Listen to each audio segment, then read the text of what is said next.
Hey everybody, Chad with Nobody Else's Auto. Got some cool stuff for you tonight and some different stuff. Some Corvairs and a Hudson. So, let's start off with a little Hudson here. This is a really unique car. It's a Wasp.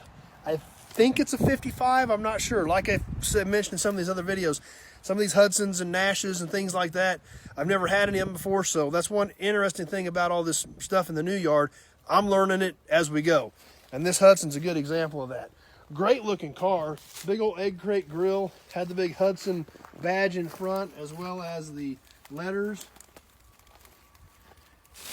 We come around the other side and take a look here through the weeds. This was a Wasp custom even, which is kind of cool. Had a cool little custom badge on it. Really unique car. I bet these were a great looking car in their day. Had this molding down the side here kind of up high. And then on the front door forward, it had a little lower molding. Good looking trim package. I bet these came in some great two-tone or maybe even tri-tone colors on some of these Hudsons. Come around the back of this car had at one time a factory Continental kit on it. We can still see the panels there, the filler panels from where the bumper was stuck out for the spare tire. Big old taillight pods on this thing.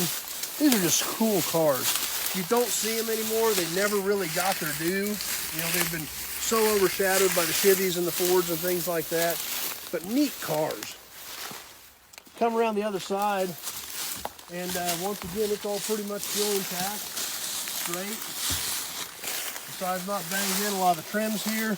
We look inside. It's got a great looking dash, super cool steering wheel center, and these were just neat cars. I'd really like to see more of these cars restored.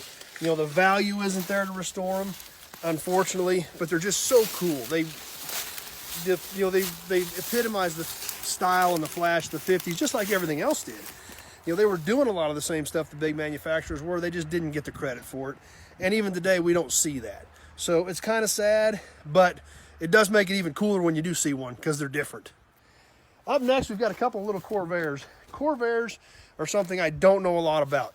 Once again, never had any Corvairs. I don't have any other Corvairs over on the other side, but there are 6 or 8 of them in here.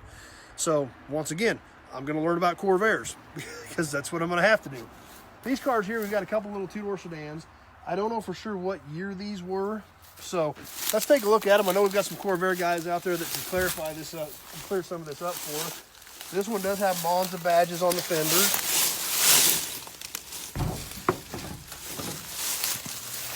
Bucket seats, floor shifter. So this was kind of a cool little car. Like I said, I don't know a ton about them, and I'm getting ready to learn a lot more about them. But this one was apparently a pretty cool little car for its day. Neat looking little coupe, had the extra trim on the pillar post.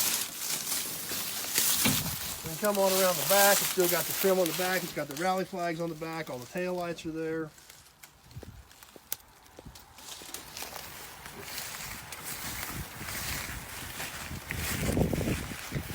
So, neat looking car. It's got all the front, one headlight bezel on the side, the rest of the front trim is all there. Still got the fuel filler door on the left front fender.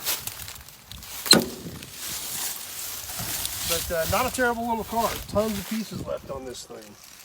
Next to that Corvair, we got another Corvair. Same body, little 2-door sedan. What's this one say up here? Corvair 700 on this one.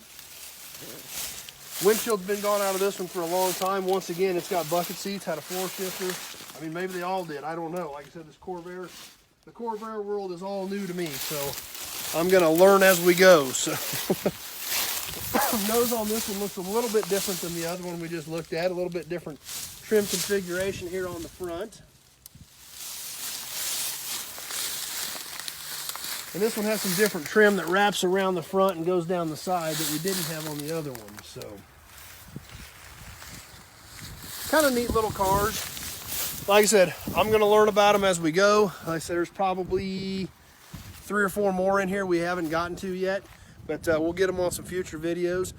As you can tell, we've still got a ways to go just to get through this stuff. Plus more stuff coming that I've been hauling in that we haven't even done videos over, that I haven't even done on videos over in the other yard. So, going to get some stuff put together on some of the stuff that's been coming in lately that we haven't shot.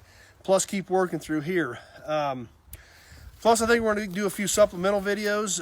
We haven't done anything on oil cans, signs, gas pumps, toys. We haven't done any of that stuff in quite a while, so I'm trying to throw a few of those in too. So keep watching. Appreciate your support. If there's something you want to see, something you want me to specifically cover, I'll try to catch it.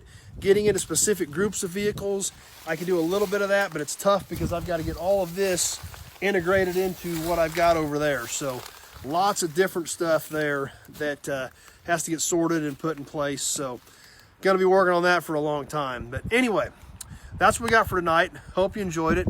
Thanks for taking a few minutes out of your evening and hanging out with us. I always appreciate you guys stopping by. I enjoy doing these, but it isn't any fun if you guys aren't here hanging out with me. So as always, you got any specific questions about cars or parts, just give me a call, 620-786-4428. That's the only way to get a hold of me so that we can have a conversation about your project and what you're trying to accomplish with your build to see if I've got something that can help you out. So thanks for watching, everybody. Appreciate you being here, and we will catch you on the next episode.